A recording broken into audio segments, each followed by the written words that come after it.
Cocaine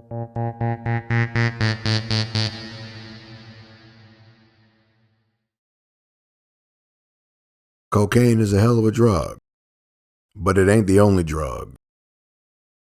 The party lifestyle took the forefront for our lost generation as opposed to boxing. These men, who slipped through the cracks between Ali and Tyson, fell victim to tragedy, injury, illness, financial and mental ruin among substance abuse, seductive women, slacking on training, criminal activity, and all-out addiction.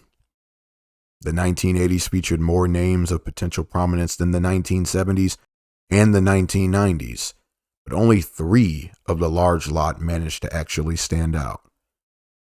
The following is the fates of the fallen. The good names that could have been great. Let's start on a positive note with the man who is the bridge itself between the golden era and the lost generation. Vanquished to the shadows of Ali, Marciano, and Tyson, he is only just now getting his just due. Life saw no controversy for Larry akin to that of his contemporaries. The real tragedy is the unfair treatment he got while being a fighter who actually did have the drive to be great. He came back in the 90s and came close to reclaiming the title, but fell short. After boxing, Larry invested his money well and is still going strong today. He's a living legend that we must appreciate while he's here. Larry has even appeared on an episode of Mike Tyson Mysteries. He and George Foreman are windows to a bygone era. May the big black cloud remain immortal as more come to see how great he truly was. I've mistakenly referred to Big John Tate as the first of the lost generation. Correction, it is actually Leon Spinks who donned in the new generation. His upset over Ali would turn out to be the pinnacle of his career, as he never truly learned how to compete at the championship level for the long term. The man's bodyguard was the one and only Mr. T, and even he couldn't keep the young star out of trouble. After beating Ali, Spinks was arrested 7 times. Photographed, handcuffed for newspapers, crashed 2 of his cars, charged for speeding, and busted with cocaine. All before losing the rematch he couldn't be bothered to properly train for. He wasn't ready for the big time, but was in the fast lane. His loss in his first defense would start a bad pattern for the generation to come. He was eliminated in the WBA tournament to crown a new champ after Ali, and failed to even budge Larry Holmes in their WBC contest. His health worsened over the years, his speech was badly slurred from the punishment, and he tragically passed away from prostate cancer in 2021 without much money. May Neon Leon rest in peace. Big John Tate's big moment came just 2 years into his career when he captured the WBA title by winning the post-Ali tournament. He had a great start to his career and was thought to be the next big thing. Unfortunately, he would follow in Leon's steps and lose in his first title defense to Mike Weaver.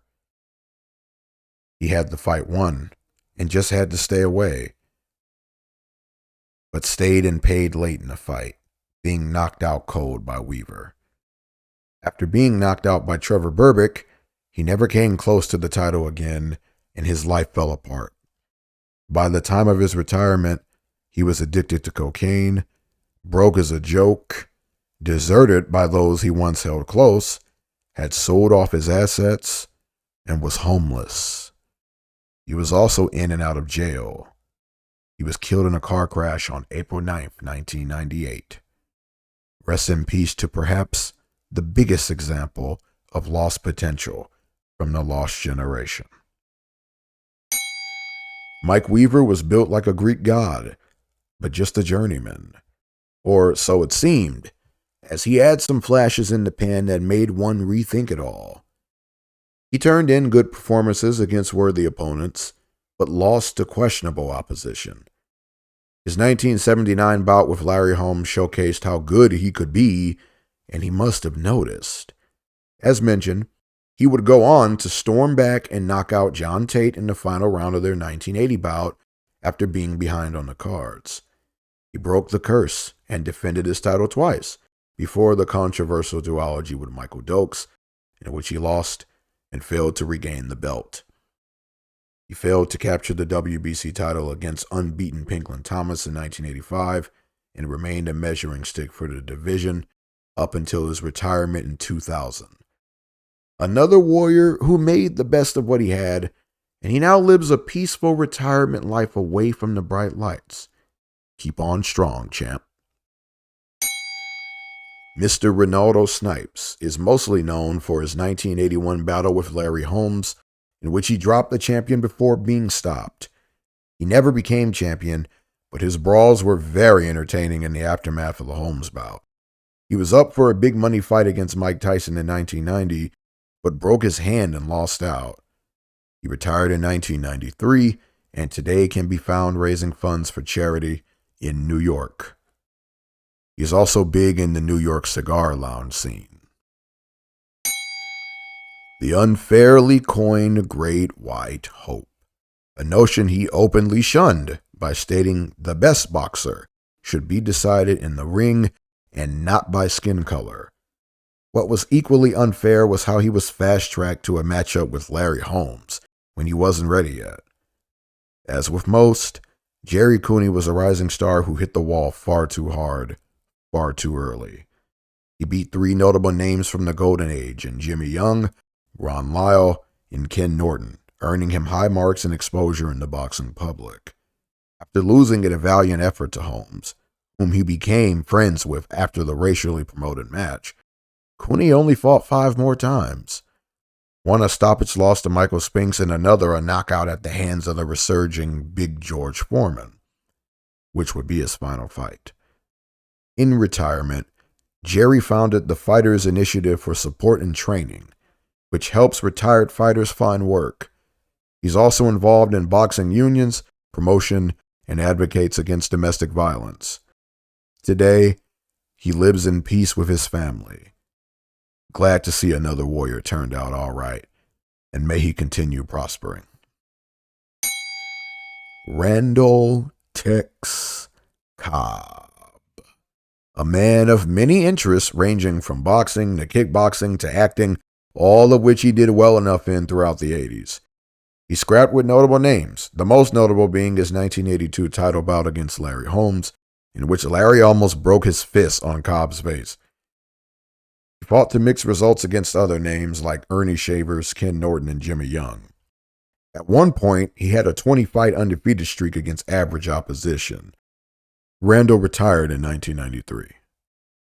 Cobb was in a lot of shows and movies, but my personal favorite role of his, and I may get some slack for this, was his brief stint in Ace Ventura: Pet Detective when he beat the piss out of Ace's car for the detective taking his dog. Sadly, he lost his eldest son in 2001. He's maintained a good life since hanging up the gloves, having gained a bachelor's degree in sports management back in 2008. May this absolute badass reign forever. A man's man, indeed. Michael Dynamite Dokes had the tools, but lacked the will. He got some early clout in a 1977 exhibition against Muhammad Ali, more so famous for how Ali dodged all of Dokes' punches while in a corner. Though he was winning as a professional, his inconsistent performances held off his big shot. It would come against Mike Weaver, and, as mentioned, Dokes won both bouts in controversy. He lost in his second defense against Jerry Katse, and admitted he was using cocaine up to 2 days before the bout. Time began passing him by, eventually leading to his amazing fight with Evander Holyfield in 1989. He would go on to be decimated by Razor Ruddock in 1990 and continue struggling with addiction. His last big fight was against Riddick Big Daddy Bowe in 1993, and he was squashed. He retired in 1997 at almost 300 pounds and would be arrested for attempted murder on his fiancée the next year. He was released in 2008 and fell back into his addiction, leading to his death on August 11th, 2012, from liver cancer. A sad waste of talent from a man who could have been an excellent champion. When Muhammad Ali retired, the WBA organized a 4-man tournament to decide their champion. The finals between Coetzee and John Tate was culturally significant in the South African age of apartheid. Jerry was outpointed by Big John. He would eventually snag the WBA title from Michael Dokes in 1983, breaking his hand again in the process. But chronic hand issues prevented him from defending the title for 15 months. A bout with Larry Holmes for unification wasn't brought to fruition due to promoters refusing to raise the money for the purses. His first defense would see him lose by knockout to Greg Page, reviving the Neon Leon Spinks curse. He never regained championship prominence and had mixed results in his remaining fights before retiring in 1993. He retired to farm life and motivational speaking in South Africa. Not bad for an otherwise average champ. He made the best of what he had. From Louisville, Kentucky, and trapped in the shadow of said city's lip, came the Louisville Rage, Greg Page. Like Dokes, he also had an exhibition with Muhammad Ali. As a Don King fighter, Page had a great start to his pro career, capturing the USBA title before being derailed by Trevor Berbick in 1982. He bounced back before failing to capture the WBC title from Tim Witherspoon. He then lost the USBA title, but defied the odds and captured the WBA title from Jerry Coetzee. After losing said title to Tony Tubbs in his very first defense and inheriting the curse from Coetzee, Page continued against world-class competition to mixed results. Unfortunately, Page is remembered as being a good fighter who could never win when it mattered the most. His last fight was tragic.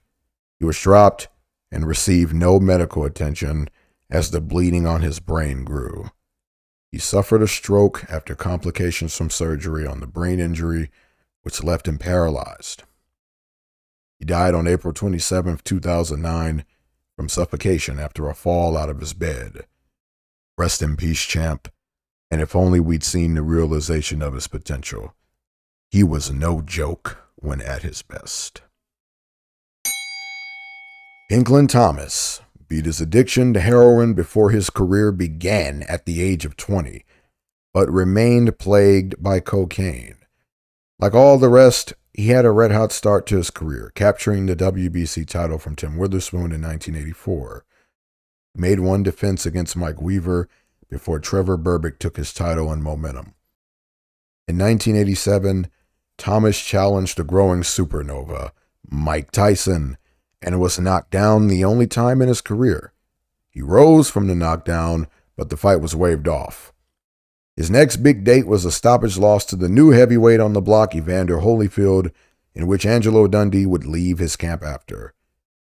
Hiatuses, followed by rusty and inconsistent performances, ensued as Thomas faded out. He managed to overcome his cocaine addiction around 1989 and lost to up-and-coming prospects Riddick Bowe and Tommy Morrison in the early 90s. He retired in 1993 and would go on to start Project Pink, Pride in Neighborhood Kids. He can be found passing on his boxing knowledge to young fighters and doing motivational speaking. A solid start to Tubbs' career got him Don King's attention. He snatched the WBA belt from Greg Page and lost it in his first defense against Tim Witherspoon, continuing the curse from Greg Page. He backed out of the rematch due to injury and fell out with Don King. He was blitzed by Mike Tyson in 1988 and continued on inconsistent as ever. Cocaine abuse was at the center of his career at one point. even seeing him do some prison time. But he's managed to beat his addiction. He also fathered 16 kids and failed to pay child support at points. He seems to be decent enough off now, living away from the light. Carl, the Truth, Williams, was only 16 fights into his career when he was arguably robbed of an IBF title win over Larry Holmes. He never fully recovered mentally from the loss, admitting as much. His next big fight would be a first-round stoppage to undisputed champion Mike Tyson, of which Williams felt the fight was stopped too soon. He became a journeyman after losing to Tim Witherspoon, Tommy Morrison, and Frank Bruno, before retiring in 1997.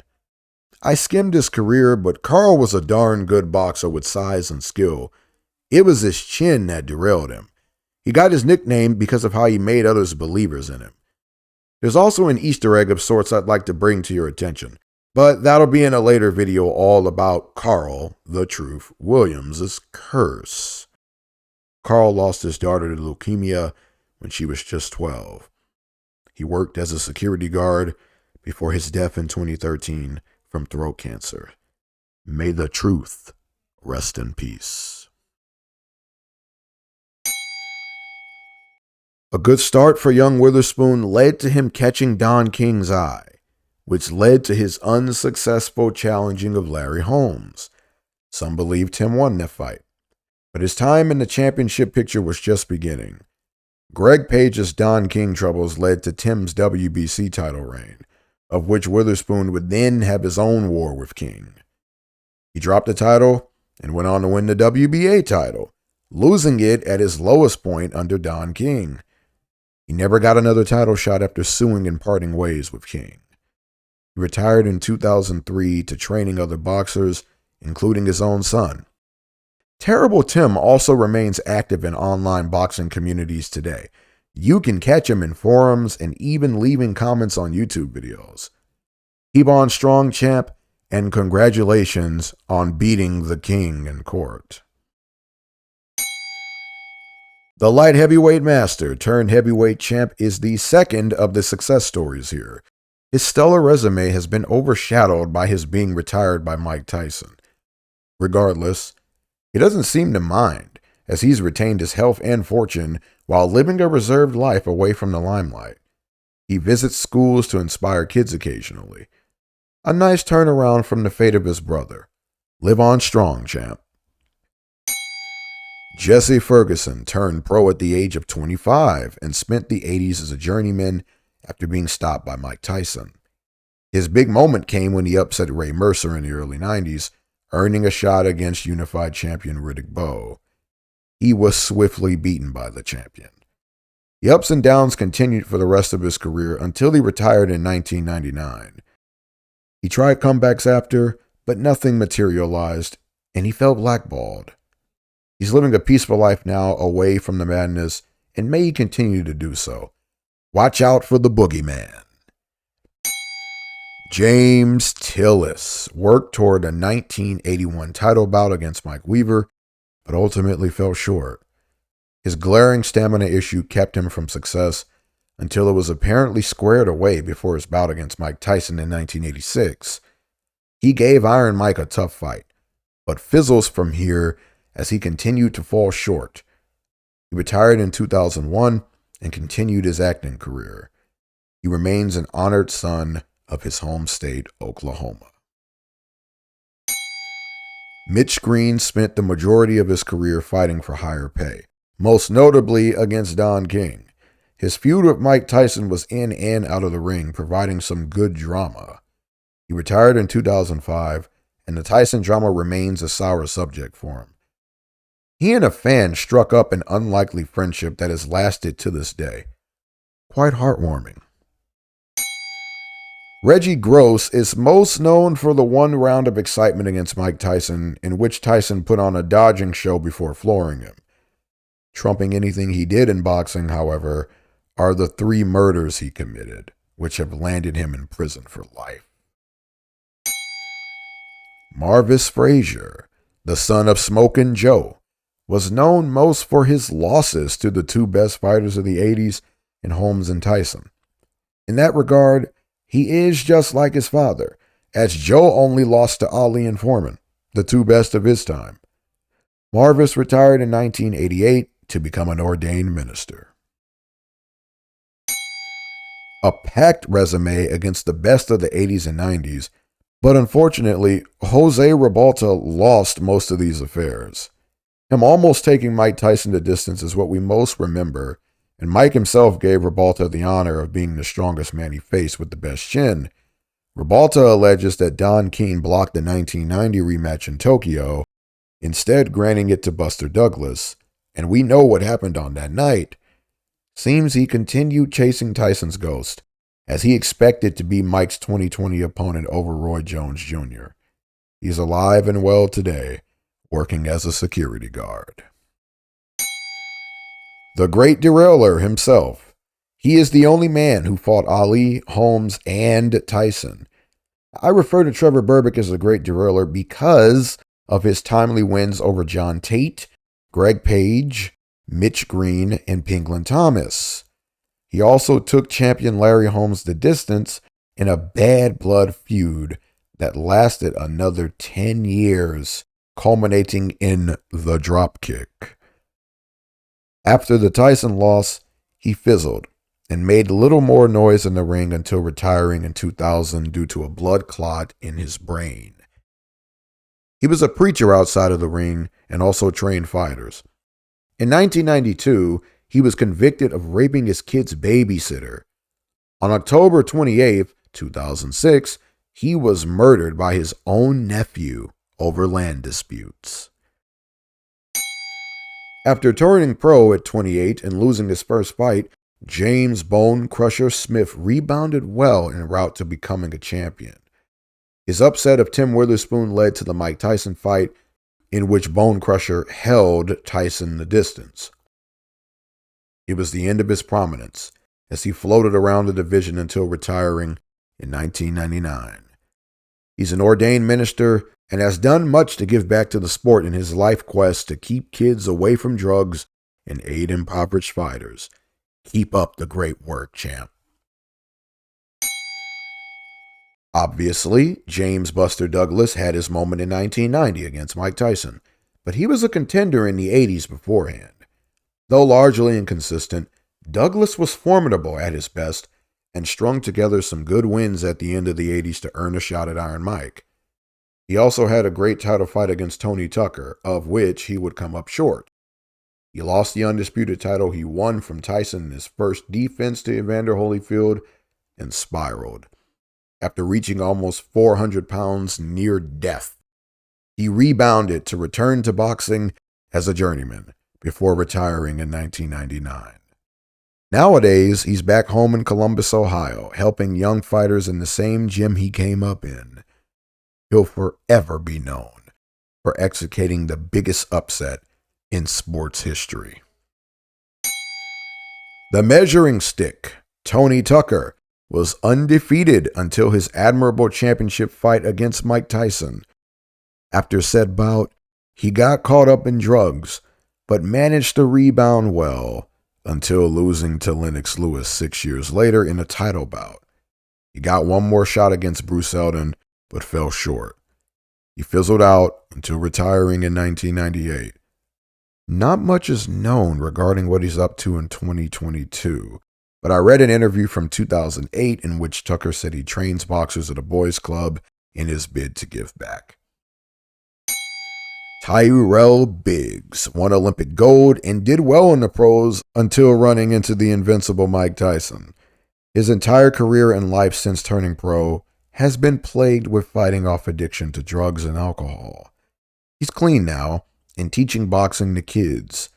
A blessing to hear that he beat his demons. He is seen more as a 90s heavyweight because of his successful resurgence in said time, but he fought for 9 years in the 80s.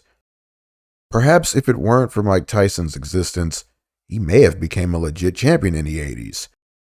He almost fought Tyson in 1989, but Tyson claimed he was ill and pulled out, leading to the Buster Douglas upset instead. Would it have been Ruddock who would have upset Mike had fate not intervened here? We'll never know. What he did to Michael Dokes will forever remain as one of the nastiest knockouts in history. The 2 fights he went on to have with Tyson drained him, and he never regained such form. After retiring, he ran into some financial issues that forced him to file for bankruptcy. He seems well enough off today and is in good health.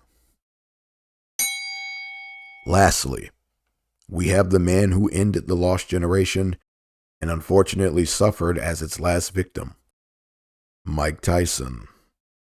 His story is common knowledge these days, so I'll be brief. After the Spinks fight, he fired his team and slowly dwindled in skill. Don King did his usual dirty work in pimping out the young champion, allegedly. He was convicted of rape. He came back and never regained top form. The expectations he set in the 80s proved impossible to live up to in the 90s. He's lost a child, one of the worst pains one can experience. He's had a tough life from the beginning, but despite it all, he has managed to rebound as a national treasure. He may be one of the wisest men we have today, and his Hot Boxing podcast is awesome. He might be an even bigger pop culture icon now than he was in his boxing prime. Either way, we must protect Mike Tyson at all costs. Stay strong, champ. The fates of the fallen, and we honor the fallen, wondering what could have been.